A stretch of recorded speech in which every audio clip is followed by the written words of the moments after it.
నేను BRS party నుంచి గెలిచి ఈనాటికి కూడా నేను బీఆర్ఎస్ ఎమ్మెల్యేనే. నేను బీఆర్ఎస్ పార్టీ నుంచి గెలిచిన ఈనాటికి కూడా బీఆర్ఎస్ ఎమ్మెల్యేనే. జగిత్యాల అభివృద్ధి కోసం ప్రభుత్వంతో కలిసి పనిచేస్తున్నా. జగిత్యాల అభివృద్ధి కోసం కలిసి పనిచేస్తున్నా.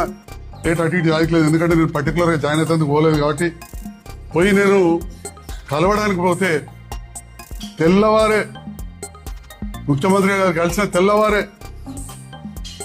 ఎలాంటి అథెంటిసిటీ లేని,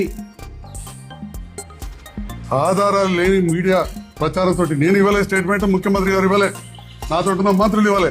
కలిసి పనిచేస్తామని చెప్పి పోయి నేను చాలువ కప్పితే వారు నాకు పండుగ కప్పితే నేను కాంగ్రెస్ లో చేరిట్టని చెప్పి బీఆర్ఎస్ నాయకులు వచ్చి నా హాస్పిటల్ మీద రచ్చ చేసి నా దిష్టి బొమ్మ తలబెట్టారు. నాకు ఒక అవకాశం కూడా ఇవ్వలేదు వివరణ ఇవ్వడానికి.